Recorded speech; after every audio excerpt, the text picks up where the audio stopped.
교회에서 대체로 많이 쓰는 단어가 믿음이란 단어죠. 이 시간은 믿음이라는 단어에 어떤 의미들이 담겨 있는지 한번 생각해 보도록 합니다. 세계 관점에서 믿음에 대해서 우리가 살펴봅니다. 첫 번째는 교회에서 말하는 믿음은 삼위일체 하나님에 대한 믿음을 전제하고 있습니다.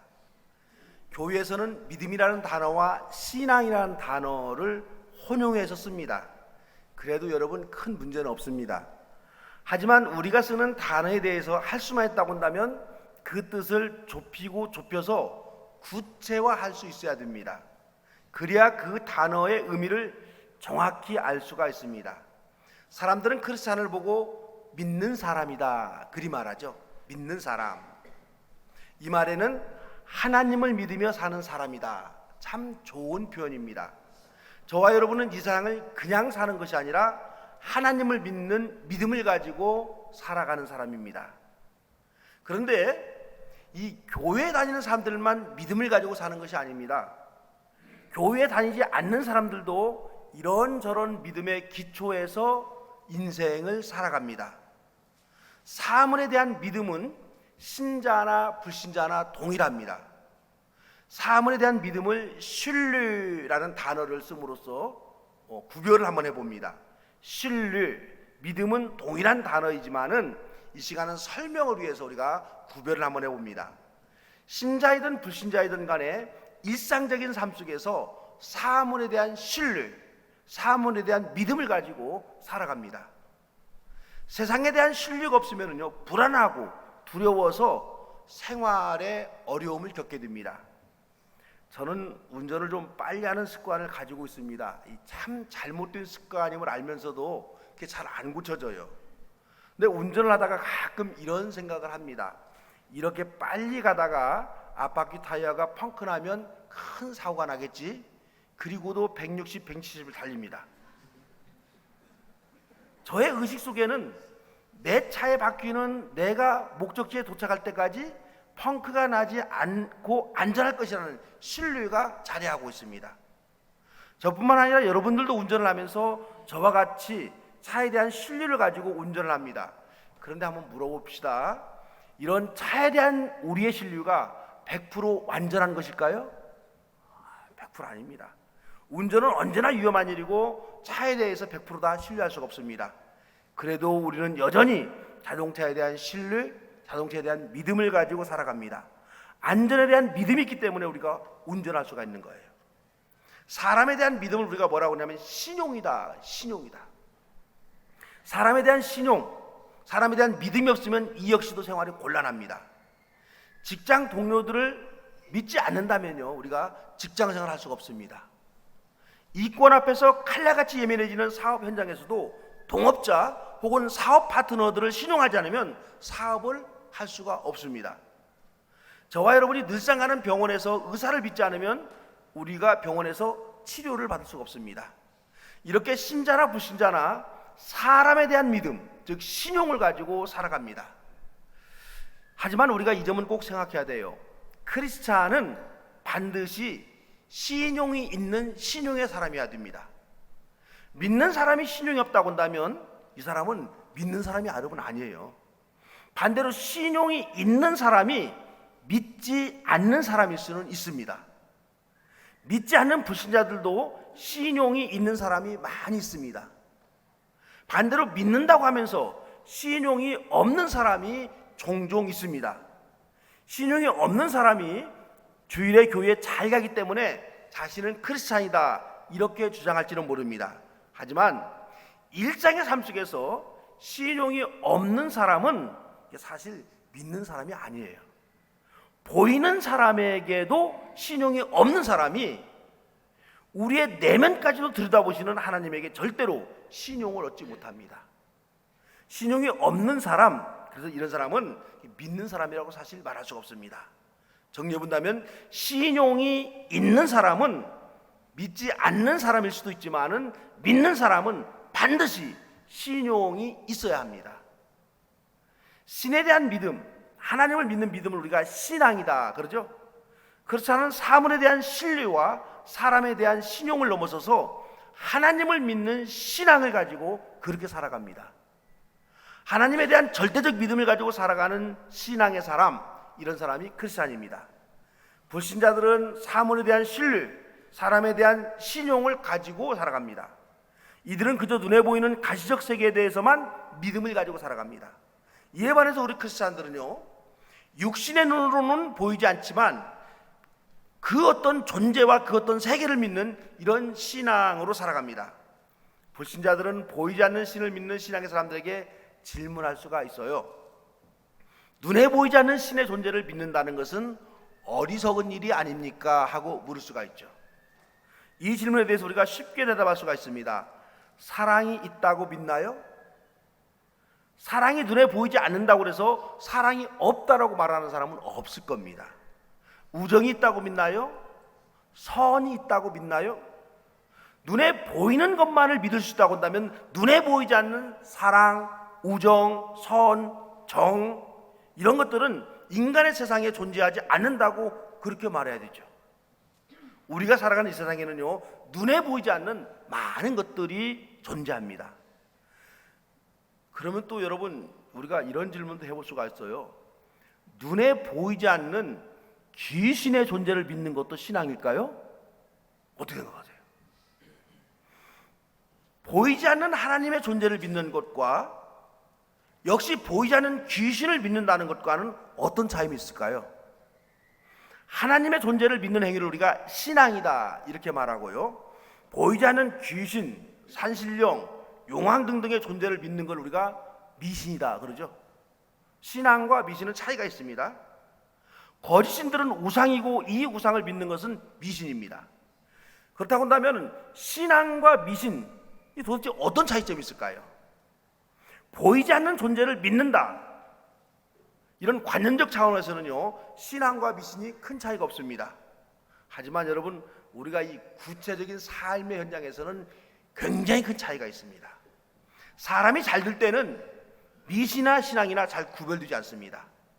하지만 사람이 실패했을 때를 보면 그 사람이 미신적 사람인가 신앙의 사람인가를 알 수가 있습니다. 신앙은 성공할 때는 물론 패배했어도 희망을 담고 살아가는 사람입니다. 미신은 성공했을 때는 희망이지만 패배했을 때는 절망하고 낙담합니다. 오늘 구약의 본문이 하나님을 믿는 신앙이 무엇이고 헛된 신을 믿는 미신이 무엇인지를 분명하게 보여줍니다. 오늘 구약 성경의 이사야 본문은요, 사실은 누가 썼는지 저자를 알 수가 없습니다. 보통은 이사야가 쓴 이 책에 붙어있기 때문에 학자들은 제3 이사야다 이렇게 부릅니다. 제3 이사야라는 사람이 살았던 시기는 이스라엘이 망해서 남쪽 유다 왕국도 망해서 백성들이 바벨론이라는 나라로 포로로 끌려갔습니다. 나라가 망하면 그 나라는 어떻게 됩니까? 황폐화되는 거죠. 이스라엘, 즉 유다의 수도였던 예루살렘은 황폐화되었고 형편없이 무너졌습니다. 유대인들은 나라가 망했기 때문에 소망을 잃어버리고 좌절과 절망 속에 살아갑니다. 하나님이 자신들을 버렸다 이렇게 생각합니다. 이들은 더 이상 회복할 기력을 잃고 무기력하게 하루하루를 살아가고 있는 시절입니다. 바알과 아세라 등 우상을 믿는 사람들, 즉 미신에 빠져서 사람들의 눈으로 보면은요, 이제 유대인의 운명은 끝났다 이렇게 봤어요. 나라는 망하고 왕은 죽고 지도자들은 잡혀가고 백성들은 포로가 되었습니다. 이들이 그렇게도 자랑했던 예루살렘 성전은요, 철저히 파괴되었습니다. 자신들이 자랑스럽게 여기던 수도 예루살렘에는 이방인들이 몰려와서, 즉 비유대인들이 몰려와서 살게 됩니다. 앞을 보아도 뒤를 보아도 유대인들에게는요, 절망뿐입니다. 이때 이 제3이사야라는 이름을 알 수 없는 선지자가 놀라운 사실을 선포합니다. 하나님께서 새하늘과 새 땅을 창조할 것이다 이렇게 설교하는 거죠. 요즘 우리말 설교합니다. 새하늘과 새 땅을 창조한다는 것은 예루살렘이 새롭게 단장하고 예전의 그 찬란한 영광을 재현할 것이다, 이런 의미가 담겨 있습니다. 이스라엘의 모든 사람들의 눈에는요, 처참한 몰골을 한 채 폐허가 되어버린 예루살렘의 황량한 거리만 보였습니다. 그러나 이 선지자는요, 폐허가 되어버린 예루살렘에서 새하늘과 새 땅을 봅니다. 예루살렘이 아름다운 도시로 회복되는 그런 꿈을 꿉니다. 베어진 이스라엘이 새롭게 변화되어서 부흥하는 이스라엘 민족의 회복을 이 선지자는 봅니다. 세상을 바라보면 희망이 없지만 하나님을 바라보면 희망이 가득합니다. 하나님을 믿는 신앙의 사람 눈에는요, 예루살렘이 폐허를 극복하고 새롭게 변모하는 그런 모습을 볼 수가 있었습니다. 그래서 제3 이사야라는 선지자는 폐허 속에서 새하늘과 새 땅을 본다는 꿈과 희망을 노래한 것, 그것이 바로 오늘 이사야서의 본문입니다. 미신은 폐허 앞에서 절망하지만 하나님을 믿는 신앙은 현실을 넘어서서 이상의 세계를 바라볼 수가 있습니다. 그래서 폐허 속에서 회복을 보고, 실패 속에서 성공을 보고, 절망 속에서 희망을 보면서 죽음 앞에서 부활을 보는 것, 이것이 여러분 신앙입니다. 저는 이렇게 신앙을 정리해 봅니다. 신앙은 희망이다. 신앙의 사람은 언제나 희망의 사람입니다. 그래서 여러분, 믿는 사람이란 그 어떤 환경에서도 희망을 가지고 살아가는 사람, 이런 사람 우리가 믿는 사람이다, 이렇게 말하는 거죠. 두 번째로 믿음에 대해서 생각해 보는 것은 뭐냐면, 믿음은 지식이 동반되어야 더 큰 믿음을 갖게 됩니다. 사물에 대한 지식이 많으면요, 그 사물을 더 신뢰할 수가 있습니다. 제가 언제부턴가 이 아이패드를 설교 시간에 쓰는데 눈이 자꾸 나빠지니까 원고가 자꾸 이렇게 잘 안 보여져요. 그러니까 우리 최 목사님이 이 아이패드를 한번 사용해 보라 하니까 글씨를 컸다 줄였다 하니까 아주 편리해요. 그런데 처음 이거 사용할 때는요, 이걸 잘 믿지 못해 가지고 이걸 해놓고 설교를 또 뽑아왔습니다. 프린터로 해가지고. 이게 혹시 꺼지면 이거 다시 뭐 하려고. 근데 이게 이제 좀 사용하다 보니까는요, 이게 대해서 제가 많이 알게 됐어요. 그래서 요즘에는 프린터를 이렇게 해오지 않고 그냥 이것만 가지고 옵니다. 그래도 제 이 책상에는 이 가면은 금방 풀 수 있게끔 이 설교 원고가 다 준비가 돼 있어요. 혹시 또 모르니까는요. 그래 되는 거죠. 이렇게 사물에 대한 지식이 많으면 많을수록 그 사물을 더 신뢰하게 됩니다. 사람도 마찬가지죠. 그 사람에 대해서 더 알면 할수록 그 사람에 대해서 신용할 수가 있습니다. 여러분, 신앙도 마찬가지입니다. 신앙은 반드시 지식이 동반되어야 신앙이다, 이렇게 말할 수가 있어요. 우리가 하나님의 존재를 믿는다, 그럴 때 예수님 뭐라고 그랬어요? 귀신도 믿는다. 그러니까 하나님을 믿는다고 그럴 때 신앙이 있다라고 말하는데, 이 하나님에 대한 지식이 없는 신앙은 자칫 미신일 수도 있습니다. 그래서 기독교의 신앙의 지식은 성부, 성자, 성령에 대한 지식, 즉 성경에 대한 지식을 말합니다. 이 성경에 대한 지식이 있어야 믿음, 즉 신앙이 깊어지고 넓어집니다. 오늘 신약성경의 본문 보면은요, 로마서 10장 17절에 이렇게 되어 있습니다. 믿음은 들음에서 나며 들음은 그리스도의 말씀에서 비롯됩니다, 이렇게 말합니다. 그래서 믿음은 주님의 말씀을 듣고 공부하고 연구하면서 그렇게 출발합니다.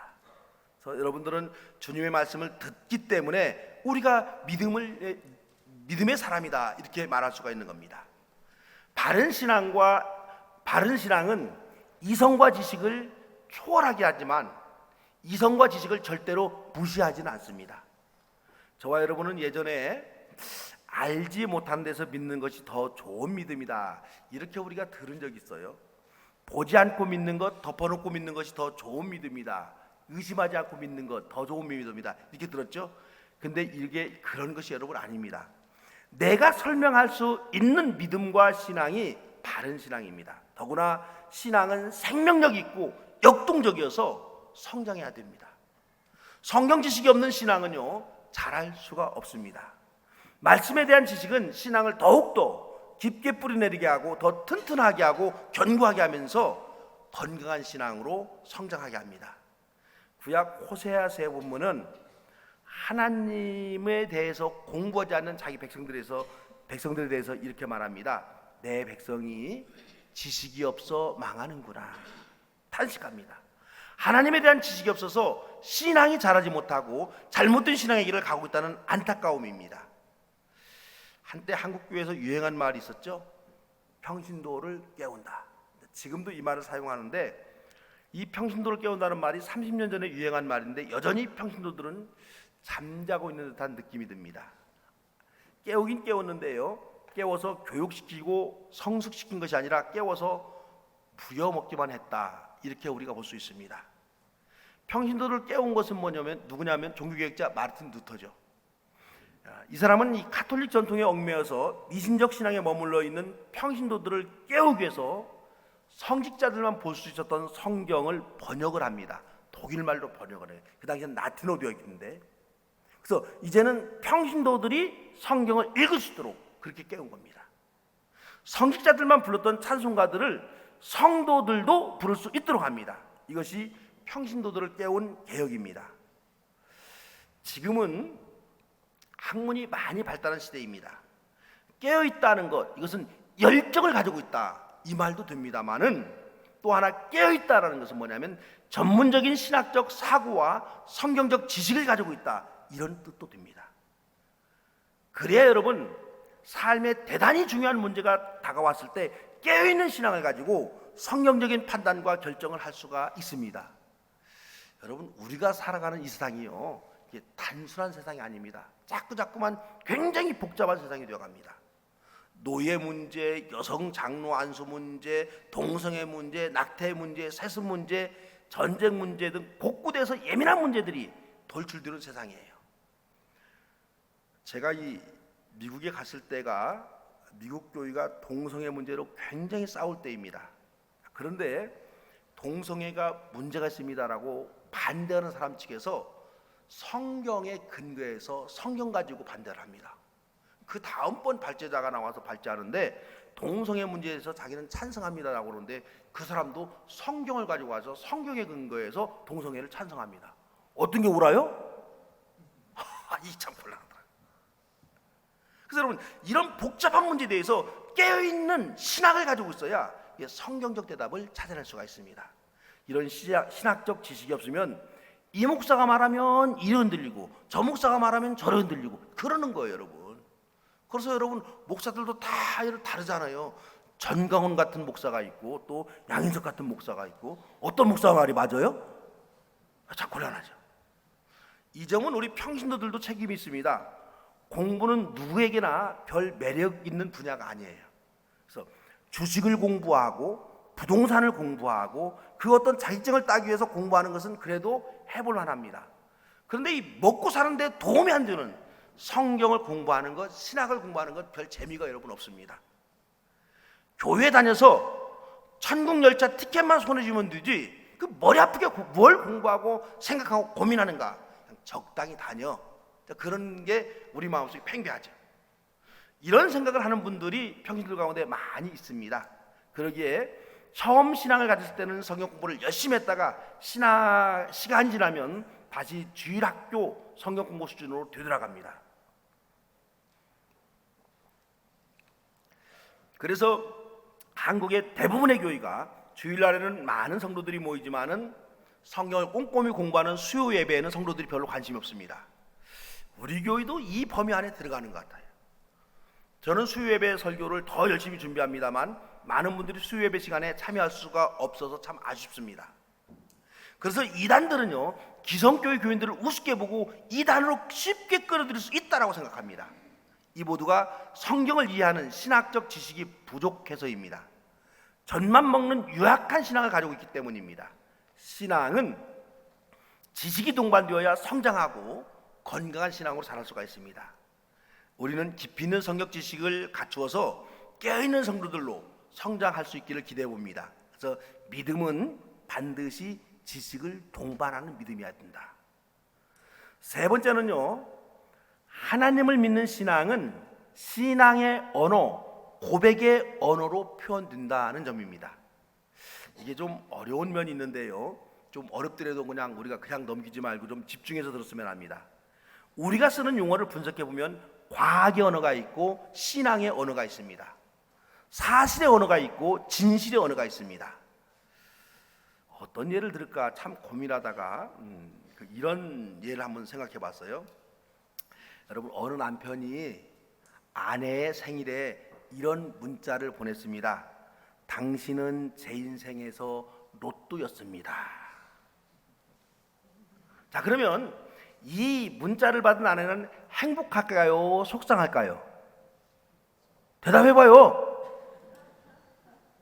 행복할까요? 속상할까요? 해석하기 나름이죠. 해석하기 나름. 나를 만난 것이 행운이라는 의미를 로또로 표현했구나, 이렇게 해석한 아내는 무척 행복할 것입니다. 근데 이 아내가 이렇게 해석하는 그 근거가 있어요. 뭐냐면 지금 사이가 참 좋으니까. 그렇죠? 그런데 그 문자를 탁하니 받아보고, 그래, 나랑은 징그럽게 맞지 않는다는 의미로 로또로 표현했구나. 로또는 안 맞잖아요. 로또 맞은 손 들어봐요 한번. 로또 맞은 사람 여기서 없을 거예요. 그렇죠? 그래서 이렇게 해석한 아내는 대단히 속상할 겁니다. 왜냐 그러면 지금 이 남편하고 뭐가 잘 안 맞아요. 지금 하는 일마다. 그럴 때는 어떻게 할게요? 우리 남편이 나를 진짜 안 맞는다는 이런 표현으로 로또를 썼구나, 그럴 거 아니에요. 그래서 여러분, 과학의 언어, 사실의 언어, 객관적 언어는 있는 그대로를 표현합니다. 그래서 어때요? 표현 자체가 몸이 건조합니다. 하지만 신앙의 언어, 진실의 언어, 주관적인 언어는요, 이 진실의 언어, 주관적인 언어는 해석해야만 되는 거예요. 해석한 표현입니다. 그러므로 감동이 있고 설렘이 있는 그런 언어가 바로 이 신앙의 언어입니다. 자, 그래서 이런 표현들, 성경에 이런 표현들이 굉장히 많이 있는데 이것들에게 중요한 것은 뭐냐면 해석인 겁니다. 또 하나 예를 한번 들어볼까요? 제가 어느 집사님에게, 집사님은 참 키가 큽니다. 그러면 그 집사님 뭐라고 했어요? 제가 키가 좀 크죠? 제 키가 크긴 큰데 목사님이 뭐 제 키 크는데 도와준 거 있어요? 별 감동이 없어요. 그건 이제 우리가 과학의 언어, 사실의 언어, 그런 거죠. 그런데요, 제가 이렇게 표현했다고 봐요. 집사님은 우리 교회에 썩어지는 미랄입니다. 얼마나 감동적입니까? 그래서 밥 살 거라고요, 이분은. 근데 이분이 썩어지는 미랄이라는 과학적 근거, 이걸 우리가 찾으려고 하면 곤란한 거죠. 이분은 목사의 눈으로 볼 때는요, 이분은 정말 우리 교회에 꼭 필요한 이런 분이구나 생각했을 때 이런 표현 쓰는 거죠. 그래서 여러분, 믿음, 신앙의 언어, 믿음은 신앙의 언어, 진실의 언어로 하나님의 세계를 표현하고 있습니다. 중학교에 들어가는 우리 아이들이 과학의 언어, 학문의 언어를 접촉하게 됩니다. 학교에서 배운 과학의 눈으로 성경을 보기 시작하면요, 이게 교회가 재미없어집니다. 교회 학교 선생님들이 뭔가 거짓말하는 것 같아요. 과학적으로 말이 되지 않는 언어가 성경에 참 가득합니다. 우리 아이들이 신앙의 언어, 진실의 언어를 이해하는 데는요, 많은 시간이 좀 필요합니다. 신앙의 선조들은 하나님의 인도하심과 사랑하심과 섭리하심과 돌보심을 과학적으로 증명해 보려고 하는 것이 여러분 아닙니다. 신앙의 언어로 자신의 인생을 해석하고 그렇게 표현한 겁니다. 이 선조들이 신앙의 언어로 인생의 진실을 기록해서 우리들에게 전달했습니다. 성경에 기록된 믿음의 사람들을 보면은요, 참 열심히 살았습니다. 그들은 땀 흘려 일했고, 필요할 때는 무기를 들었고, 그랬고 치열하게 싸웠고, 때로는 살아남기 위해서 비도덕적인 일도 저질렀습니다. 그런데 그들이 생존을 위해 수고하고 애쓰고 땀 흘리며 살아온 자신의 인생을 되돌아보면서 하는 말 한마디 하는 거죠. 모두가 하나님의 은혜였습니다. 이 말만 표현되어 있어요. 모두가 하나님의 은혜였습니다.